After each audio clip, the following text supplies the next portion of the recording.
तो हेलो बच्चों, कैसे हैं आप सभी। मैं आशा करता हूं आप सभी ठीक ही होंगे। आज के इस क्लास में हम प्रश्नावली 1.2 लेके आए हैं। अगर इससे पहले का वीडियो आपने नहीं देखा है तो हमने जो है क्लास 9 का प्लेलिस्ट बना रखा है, वहां पे जाके आप देख लीजिएगा।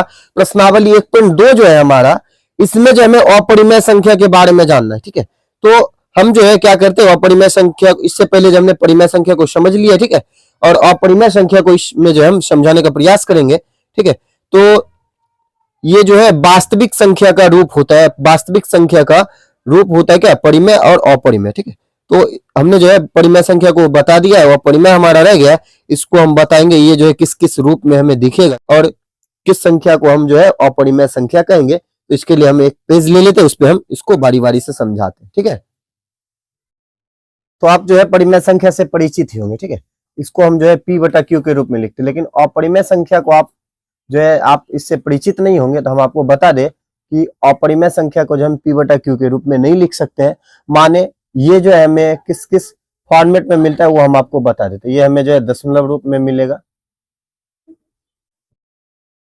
ठीक है, दशमलव रूप में ये हमें मिल जाएगा। ठीक है, और जो है हमें ये जो है रूट के अंदर अभाज्य संख्या के मिलेगा। ठीक है, अभाज्य संख्या माने देखिए ये जो है हम जैसे हम इसके अंदर √2 लिखे तो ये जो है बाहर नहीं आएगा, यही √3 लिखे ये भी बाहर नहीं आएगा, ये सब। ठीक है, तो अभाज्य संख्या क्या, जिस एक से और स्वयं से जो विभाज्य हो उसको अभाज्य संख्या कहते हैं। ठीक है, तो उसका जो है अगर हम निकालेंगे ये हमें जो है रूट के अंदर ही मिल जाएगा। ठीक है, ये हमारा अभाज्य संख्या है, जैसे रूट के अंदर जो है उसको भी कहेंगे। ठीक है, और इसमें जो है अगर दशमलव रूप में मिलेगा उसको हम अशांत कहेंगे। ठीक है, दशमलव रूप में अगर मिल जाएगा उसको हम क्या कहेंगे, तो अशांत। ठीक है, इस तरह से पूछेगा।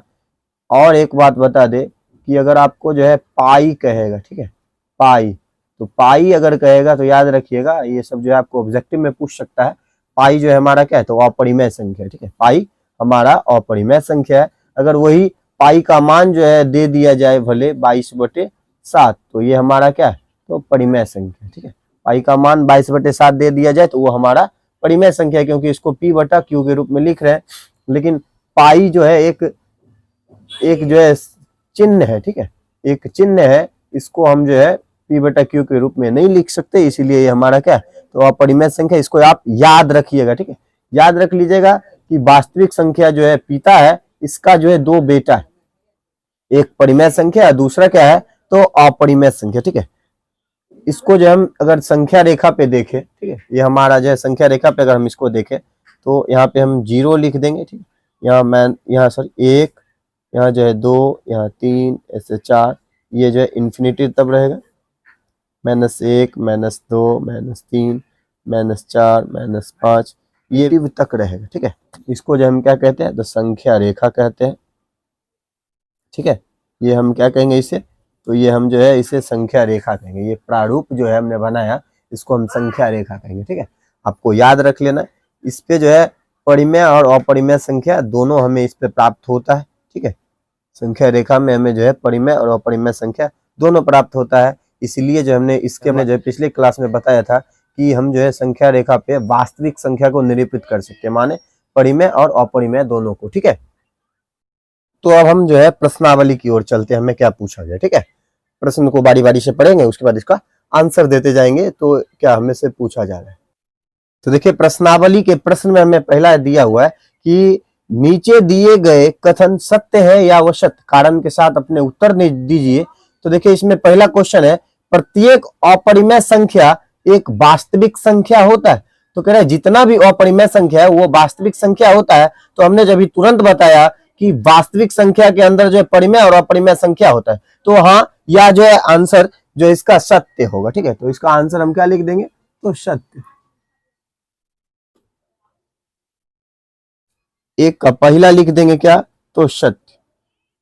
ठीक है, तो उसका देखिए क्वेश्चन 2 में दिया हुआ है, संख्या रेखा का प्रत्येक बिंदु √m के रूप में होता है, जहां m एक प्राकृत संख्या। कह रहा है कि m जो है हमारा प्राकृत संख्या है, तो क्या वो जो है सब √m यानी अपरिमेय संख्या को ही निरूपित करता है, तो ऐसा नहीं है। ठीक है, तो अगर हम जो है कुछ जो है अगर ऐसा कहता कुछ जो है √m के रूप में होगा, ठीक है, तो ऐसा हम मान सकते थे। लेकिन यहाँ क्या कह रहा है कि प्रत्येक बिंदु रूट अंडर m के रूप में होता है, जहां m जो है हमारा क्या है, ठीक है, प्राकृत संख्या को कह रहा है कि हम जो है इसको अपरिमेय संख्या कह सकते हैं। तो ऐसा नहीं है, ठीक है, क्योंकि रूट के अंदर जो है देखिए प्राकृत संख्या में जो है 4 भी आता है। अगर रूट के अंदर हम 4 रखे तो उसको हम जो है बाहर करके 2 और 2 के रूप में लिख सकते हैं, उससे जो है 1 2 बाहर आ जाएगा, ठीक है। हम उसको जो है अपरिमेय नहीं, उसको हम परिमेय कहेंगे, ठीक है। तो ये अवधारणा क्या है, तो गलत है, तो इसलिए हम जो है यहाँ पे लिख देंगे क्या,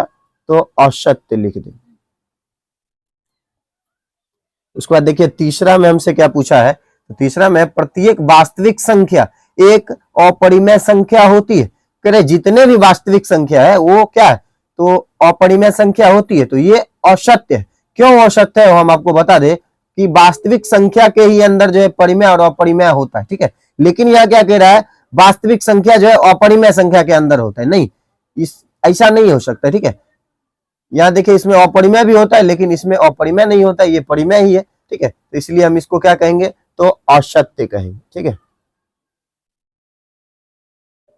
उसके बाद देखिए क्वेश्चन 2 को पढ़ते हैं, क्या हमसे पूछा गया। तो देखिए क्वेश्चन 2 में, क्या सभी धनात्मक पूर्णांकों के वर्गमूल अपरिमेय होते हैं, यदि नहीं तो एक ऐसी संख्या के वर्गमूल का उदाहरण दीजिए जो एक अपरिमेय संख्या है। तो देखिए यहाँ पे खुद दिया हुआ है नहीं, ठीक है। तो इसका आंसर हम जो है नहीं लिखेंगे, ठीक है, नहीं लिखेंगे। और क्यों नहीं होगा, तो हम बता दें कि कुछ पूर्णांक का जो अगर वर्गमूल करे तो वो जो है अपरिमेय होगा, लेकिन कुछ का नहीं, यानी सब जो है परिमेय नहीं होगा, कुछ होगा कुछ नहीं होगा। तो कौन कौन सा नहीं होगा उसको हम जो है इस पे समझाते हैं आपको, ठीक है।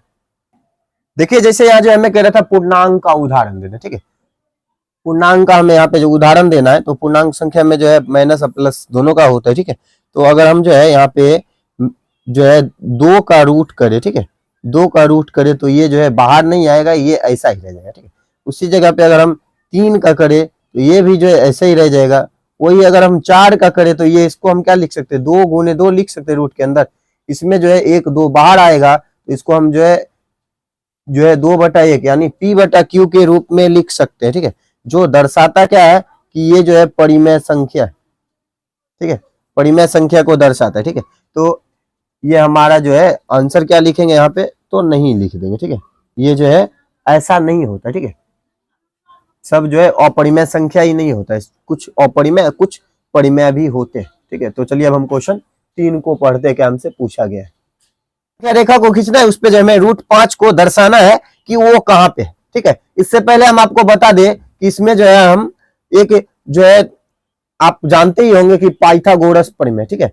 तो पाइथागोरस प्रमेय जो है, परिमेय में क्या क्या हमें चीज का जरूरत होता है। तो देखिए ये अगर यहाँ पे जो है कोण बनना है तो ये हमारा नीचे का क्या होगा, तो इसको हम आधार कहेंगे, ठीक है। तो इसके सामने वाली भुजा को हम कर्ण कहेंगे, ठीक है, और लंब जो है इसको हम लंब कहेंगे, ठीक है। इसको हम दर्शा देते ABC इस तरह से, ठीक है। इसको हमने दर्शा दिया। तो हम जो है जानते हैं कि हम आपको बता दें कि पाइथागोरस प्रमेय क्या होता है। पाइथागोरस प्रमेय का फार्मूला क्या होता है, परिमेय का फार्मूला होता है कि कर्ण का स्क्वायर बराबर आधार का स्क्वायर प्लस लंब का स्क्वायर, ठीक है, इस तरह से होता है, ठीक है। तो हम जो है इसको क्या क्या देखिए, जैसे हमें दिया हुआ है क्या, √5 लिखा, ठीक है, √5 लिखा हुआ है। इसको अगर हम तोड़ना चाहे तो क्या लिख सकते हैं, तो यहाँ जो है हम लिख सकते हैं 2 का स्क्वायर फिर प्लस 1 का स्क्वायर। 2 का स्क्वायर कितना, तो 4, 1 का स्क्वायर 1, ठीक है। तो इस पे जो है रूट चढ़ेगा कर्ण का, तो ये क्या होगा, √5 हो जाएगा, ठीक है। तो देखिए ये जो हमें जो है इस तरह से दर्शा रहा है ना, यानी ये देखिए आधार के जगह पे आधार हमें कितना, तो आधार हमें 2, आधार जो है 2 और ये कितना, तो ये लंब हमारा 1 होगा, ठीक है। तो उस अनुसार जो हमें संख्या रेखा पे दर्शाना है, तो हम क्या करते हैं, पहले स्केल ले लेते हैं, लाइनिंग हम कर लेंगे। लाइनिंग कर लेने के बाद जो है इसको हम आपको बारी बारी से समझाएंगे हमने इसको किस तरह से बनाया है।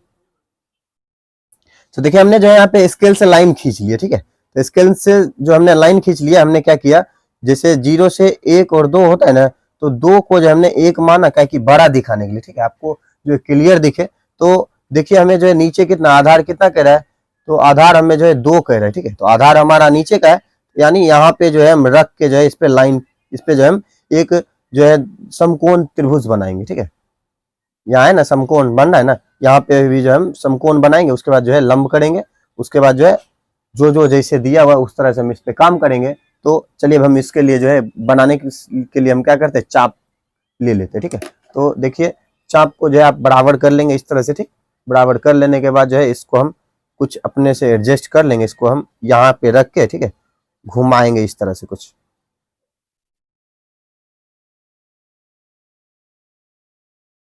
ठीक है।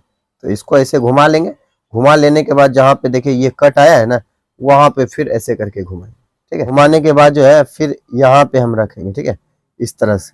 तो इसको ऐसे कट करेंगे, यही चीज को जो है घुमा के हम इस तरह से लेके आएंगे, ठीक है। अब हम जो है यहाँ पे रखेंगे ऐसे, ठीक, ऐसे रखेंगे और इसको जो है इस तरह से कट करेंगे। ये हमारा जो है कट बिंदु है ना, इनको जो है मिलाएंगे कुछ इस प्रकार से सीधे लाइन, ठीक है।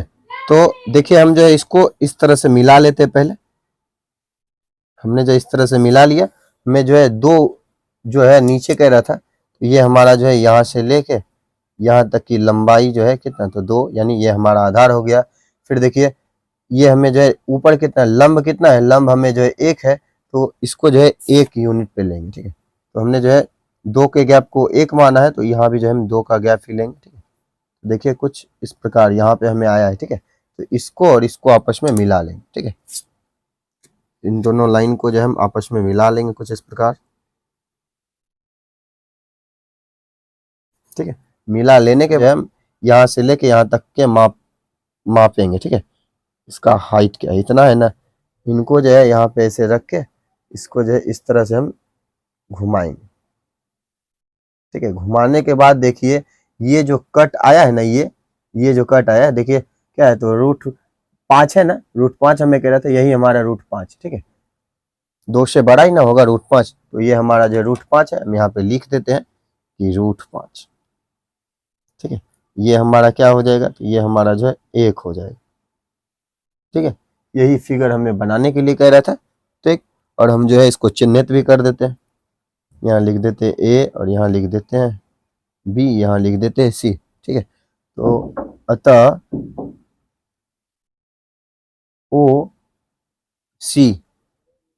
OC बराबर क्या, तो √5 है, ठीक है। तो ये हमारा जो है क्वेश्चन 3 का आंसर था। तो यहीं तक जो हमें क्वेश्चन पूछा गया था, 3 ही क्वेश्चन थे इस प्रश्नावली में, जो कि हमने जो है पूरा का पूरा सॉल्व कर लिया। यह वीडियो आपको कैसा लगा, अगर अच्छा लगा होगा तो आप हमारे इस channel study zone by Manjeet sir को सब्सक्राइब कर लीजिएगा और घंटे के निशान को ऑल पे दबा लीजिएगा, जिससे कि हमारा वीडियो आप तक जो लेटेस्ट पहुंचता रहे।